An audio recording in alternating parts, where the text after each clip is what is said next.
کیا ہر کامیاب شخص پر نظر بد ہوتی ہے؟ السلام علیکم، میں عامر صاحب سہیل احمد ماجھی۔ دوستوں، آج کل اگر کوئی شخص ترقی کر جائے، اچھا کاروبار کرنے لگے، نئی گاڑی خرید لے یا اس کے بچے کامیاب ہو جائے تو فوراً کہا جاتا ہے اس سے ضرور نظر بد لگ جائے گی۔ یہاں تک کہ بعض لوگ کہتے ہیں کہ ہر کامیاب انسان لازماً نظر بد کا شکار ہوتا ہے۔ لیکن سوال یہ ہے، کیا قرآن و سنت نے یہی بات سکھائی ہے؟ اسلام میں نظر بد کا وجود ثابت ہے۔ نبی کریم صلی اللہ علیہ وآلہ وسلم نے فرمایا، نظر بد حق ہے، صحیح بخاری۔ لیکن اس کا مطلب یہ نہیں کہ ہر کامیاب شخص ضرور نظر بد کا شکار ہے۔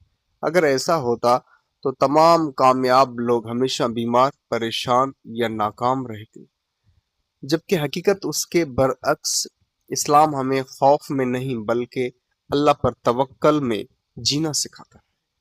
اگر اللہ نے آپ کو نعمت دی ہے تو ماشاء اللہ، لا حول ولا قوت الا باللہ کہنا سیکھیں۔ صبح و شام اللہ کا اذکار پڑھیں، آیت الکرسی، سورت اخلاص، سورت فلق اور سورت ناس کا محمول بنائیں۔